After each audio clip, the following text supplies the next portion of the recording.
The creep who followed me on the London Underground. I was reading some posts on here yesterday, which reminded me of something that happened to me when I was 15. I was going to Camden Market by myself, and I travelled alone a fair bit in London, so it wasn't a one-off occurrence.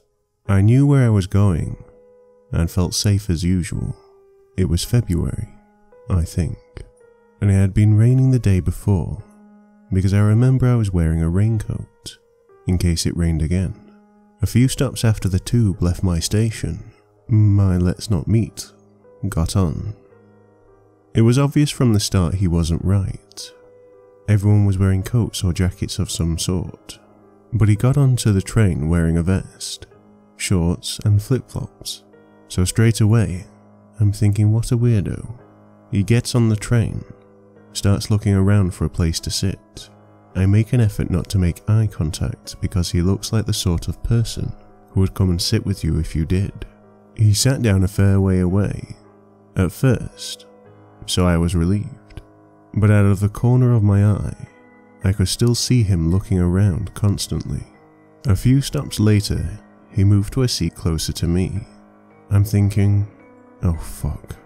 But tried to reassure myself it was nothing, and I was just being paranoid, because my mum was always very wary of creeps, and drilled it into us to be suspicious of everyone. Next stop, as people were getting on and off, he moved closer again. I could feel him watching me this time, which creeped me out, and he started tapping his flip-flop foot on the floor, which was quite unnerving. I made a point of going on my phone so that I wouldn't have to look at him, and thought about texting my mum, but I didn't want her to worry, and didn't want her to make me come home. A few stops before King's Cross, he moved to the seat opposite me when it was empty. At this point, I knew something was really wrong, and it wasn't just a coincidence he had moved this close to me. I made the mistake of looking up at him, and the fucker was staring right back at me, licking his lips. I started to get really panicked then, but I was getting off at King's Cross to change to the Northern Line, and was only a stop or two away, so I was thinking to myself, just hang on, you're getting off in a minute. I get to King's Cross, I get up to leave, and he stays sat down, thank God. I'm free of him. As I'm walking away from the platform though, I turn around just to be sure, and lo and behold, there he is walking a short distance behind me, obviously having got off too. I started walking quickly at this point, all the time thinking, it's King's Cross. Everyone gets off here. It's nothing. You're just panicking. I was walking really quite briskly, and had to go down 2 escalators to get to the Northern Line platform to get to Camden. I kept looking behind me, and he was there the whole time, making eye contact with me. Instead of waiting and standing going down the escalator, I kind of ran down the right side hoping to be shot of him. But when I turned around to check, he too was coming down the same side of the escalator rather quickly, all the time still maintaining eye contact with me. I realized then that he definitely was following me, and was really panicking. If you've ever got the Northern Line from King's Cross towards High Barnet to go to Camden Town, you'll know what I mean when I say there are lots of little entryways to the platform within the wall, like a lot of tube stations. I walked down the central bit in between the 2 platforms, weaved in and out of the walls that broke up the entryways to the platform, and then when I was sure he was on the platform, I waited behind one of the walls and made sure he got on the train. The whole time I was watching him to make sure he got on the next train that came. He was quickly looking around for me, and still licking his lips. I guess he assumed I was on the train because he hadn't seen me leave the platform, and got on to keep looking for me. I was so shaken up I just went straight back home. I realized on my way home that one of my earrings had fallen out, probably because I was moving my head around so much. I remember being really annoyed, because I'd only bought them a week or so before. So, weirdo who followed and chased me at King's Cross Station, let's not meet. You scared the shit out of a 15-year-old me, and made me lose one of my new earrings. This was about 10 years ago, but I remember it clearly. At the time I was working swing shift, so I would get off work downtown at 12 a.m., and I had to wait 30 minutes for a bus, which took an additional 30 minutes to get to the stop closest to my house, which was a little under a mile away. I rode this bus every night, and it was usually fairly empty aside from myself and a few other people getting off retail jobs, who I'd seen pretty often. This happened a lot during the holidays, so stores were open super late, and the closing employees rode my bus. But I was at the last stop on the line, and I was usually the last person on the bus.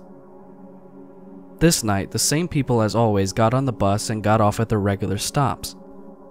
The second to last stop, I noticed that another guy was still on the bus, another guy I had not seen before, and I saw that he was watching me. I was 18 years old at the time, dressed in a sort of junky clothes. I worked at a homeless shelter, so never dressed up nice or anything, but still occasionally drew the attention of creeps on the bus because I was a girl alone late at night. Whatever, I thought to myself. I'd usually just tell creepy guys to fuck off, and at the very most, they'd be like, "You're a bitch," and that was the end of it. By 18, I had dealt with plenty of time, so I wasn't particularly upset by this, but this creepy guy was sort of different. He was an overweight Middle Eastern guy dressed in a knit sweater, slacks, and wire-framed glasses. Didn't say a word the entire time we were on the bus, just stared, never breaking his gaze, just transfixed on me. Finally, we got to my stop, the last stop, and he was still sitting in the back of the bus, watching me as I got off. I thanked the bus driver, got off, and realized that the dude was still on the bus. I started walking up the hill to my house like I always do, and I noticed that the bus was still sitting at the stop instead of pulling out and putting it onto its 2-terminal sign like it normally did. Weird, sure, but I kept walking. I made it about 500 feet. I heard the bus pull off and drive, and then I heard someone running up behind me. Without even looking back, I knew it was the guy from the bus. He was 50 feet behind me at this point. I could hear him having to catch his breath, and he yelled out, "Princess, please wait!" And of course I didn't wait, I just kept going, but he didn't stop. He kept yelling, "Please, please, princess, I want to make love to you. I have money, please, I will pay you." I didn't stop walking. I didn't want to make eye contact or acknowledge him, but I'm also walking down a dark street with no cars and no people, and he is hot on my trail, but can't keep up with me and seems pretty winded. By the time I made it down to the block, "Princess, princess, please let me make love to you. I will pay you, just stop. Princess, please, please," and started sobbing, absolutely wailing, all while yelling that he wanted to make love to me and would pay me for it, and calling me princess. He wouldn't stop sobbing, and he was so loud I'm surprised he didn't wake anyone in the neighborhood up. At this point, he's still 50 feet behind me and crying. I was 5 blocks from my house and did not want to let the guy know where I lived, so I decided to call 911. He kept loudly crying and sobbing and pleading me. I let the dispatcher know that some guy was following me and propositioning me and crying, and she could hear him sobbing in the background, and said a deputy would be there soon. I live in a really skinny strip in an unincorporated part of the county, between 2 cities with their own police departments, so the response times weren't bad. And I yelled at the guy, "I just called the cops, so leave me the fuck alone." And he just stopped, standing there, sobbing. I keep walking, but slowly since I'm so close to my house. A couple minutes pass and there's lights. A sheriff was coming down the street, and when I turned around, the crying guy was nowhere to be found. The officer asked if I wanted him to go look for him, or if I just wanted a ride home. I didn't ever want to deal with that guy again, so I accepted the ride and asked him to just check out the area around my house after he dropped me off, since it's pretty unusual to see an overnight Middle Eastern guy in a sweater and slacks wandering around crying at 1:30 a.m. on a weeknight in a residential area. I have no idea if they found him, no idea what would happen if they did find him, since I'm not sure if anything he did was actually illegal or just creepy as hell. Needless to say, I deadbolted my house and stayed up all night talking to a friend in a different time zone until it was morning. Guy from bus, let's not meet again. This is my first post here, and I'm still extremely shaken from the encounter, so please be kind. I'm not sure if this story is creepy enough for this sub. If not, please let me know, and I will be happy to remove it. I'm currently an inpatient at a pediatric hospital, to receive IV antibiotic for cystic fibrosis exacerbation. I'm 17, female, and a freshman in college. My mobility assistant service dog, an approximate 70-pound black male golden doodle, is staying with me. And before I go to bed each night, around midnight or 12:30, I take him outside to use the bathroom and sniff around a bit. The area that I take him to is off to the side of the hospital, with a small patch of grass and a tobacco-free seating area. It is mildly lit but typically empty. You have to walk down a ramp and across the side of the hospital to reach it. I am on 24/7 medication and fluids, so I'm always attached to an IV pole. When I leave the floor, I am required to wear a bright green pass that has my room number on it. Tuesday night, my friend was with me as I gave Hamilton, my service dog, his little bathroom/sniff break. A man in a bomber jacket and blue jeans was sitting in the area, smoking. He seemed to be watching us intently, but I was with both my large dog and my friend, so I wasn't too concerned. Wednesday night I went out earlier than usual and didn't see him. Last night, however, he was there again. As soon as I arrived to the area, he made a phone call in a hushed tone. Minutes later, another man showed up. They sat together and were both watching me intently for a few moments, until a young woman walked through the area. I was getting relatively nervous, so I used that as my chance to leave. Both men stood up as I started to leave, and followed me up the ramp. At the top of the ramp, a security car was parked nearby, and a couple of security guards were standing there talking. I am assuming the men either turned around or went into the parking garage at that point, because I didn't see them enter the hospital, and the only other exit off the ramp is to the parking garage. Tonight I went outside again, later than usual. The man wasn't at the bottom of the ramp in the area that I go to, so I thought I was in the clear. I let Hamilton have his bathroom and sniff break before walking back up the ramp. As soon as I stepped off, I heard somebody 15 feet behind me.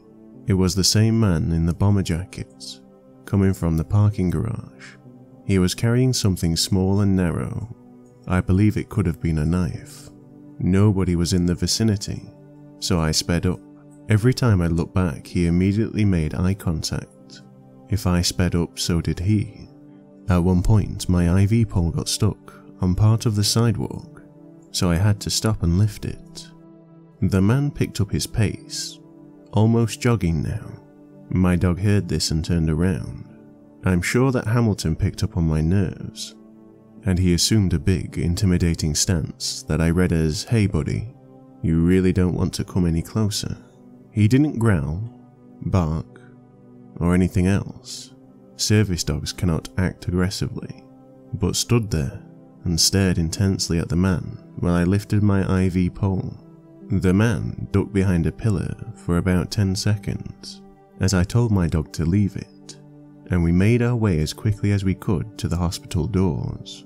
However, I didn't want the man to follow me to my room, so I stopped right outside the doors to the actual hospital. From where I was standing, I was directly in the path of visibility for the information desk. In a well-lit area, I figured this would be my best shot. The man stopped behind me and waited for about a minute. The girl working at the information desk looked up at us, and the man turned around and walked into the hospital. He walked past me, maintaining eye contact through the glass as he passed, turning his head to do so. I finally entered the hospital, and he was walking very slowly down the hallway, constantly turning back to look at me, and stopping every few steps. Luckily, the lobby was relatively busy, and the pediatric unit that I'm on is locked. I was able to get into the elevator and shut the door before he could get into the elevator unit with me. I spoke to my nurse, and will change the time and location that I go outside. However, he may know my room number, because I am required to wear the pass, as mentioned before, and I am very nervous that he will somehow sneak into the unit.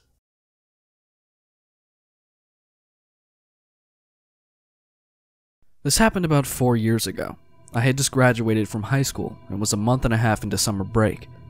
Needing money for college, I began working full-time for the school district I had just graduated from. Due to a music festival I wanted to attend, as well as monetary concerns, I did not want to go with my family to North Carolina. Which was fine by me. What 18-year-old doesn't want a house to themselves for a week? Furthermore, my parents' house is out in the country, so I had little to no fear about my neighbors complaining about parties or being bothered in any way whatsoever. But I was wrong. I often take the back roads home from my friend's house, but on that night I decided I wanted some McDonald's, so I took the main drag and came home from a different route. This way takes you past a mechanic's shop not a mile away from our cul-de-sac. It was between midnight and 1 a.m., and as I passed the mechanic shop I noticed a car's lights turning on, or should I say, a light, for this car only had one headlight working. I remember thinking that it was strange that this car all of a sudden turned its lights on as I was passing, and began to become even more concerned when it pulled out behind me. But I tend to be paranoid by nature, nothing serious, but I always question if the person behind me is following me, whether they mean me harm. So I brushed this off as an unfortunate coincidence, but as I neared my street and the car was still tailing me, so I started to become freaked out. I looked at my gas tank and my heart sunk as I saw it was on E.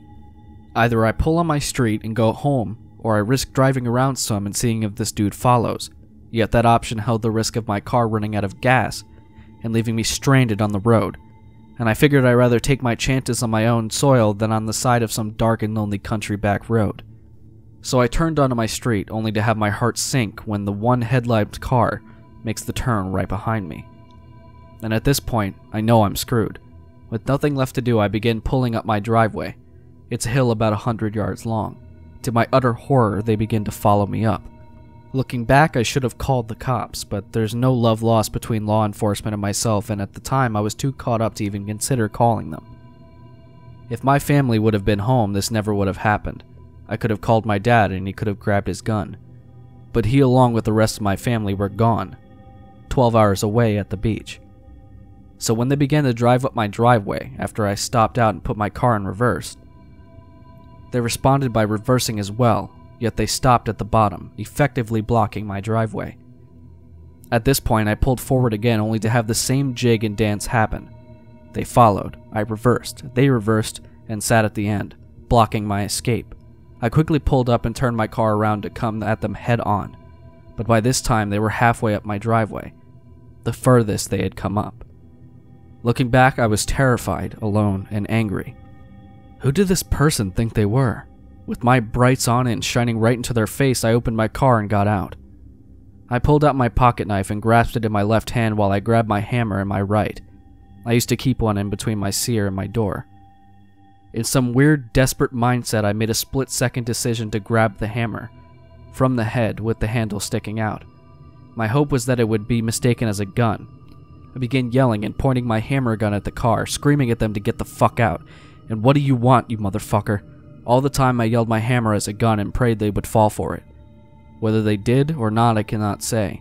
Part of me believes they thought it was a gun due to my brights being behind me, making my whole front side a shadow, yet they could have just not wanted a fight. Perhaps they thought I was a girl or I was timid and wouldn't reset so aggressively and violently. Who knows, but it worked. They slowly backed out of my driveway and crept around the cul-de-sac. As they were leaving my street, I ran after them, hiding behind my neighbors' houses. At every driveway, the car would slow down to a near stop, as if scoping out the houses. Thankfully, they didn't pull into any driveways and they turned off my street altogether. After I was safely in my house and ate my McDonald's, by the front window with all the lights turned off, waiting to see if they would come creeping back. Thankfully, they never did. But that night, I locked every door in the house, which I always did anyways, and I slept with a hammer, a machete, and a baseball bat next to me with my pocket knife under the pillow. Complete overkill, I know, but I was terrified. Now I know where my dad keeps his gun, so if it ever happens again, I'll be better prepared. Regardless though, whoever the hell was in that single headlighted car, let's not meet.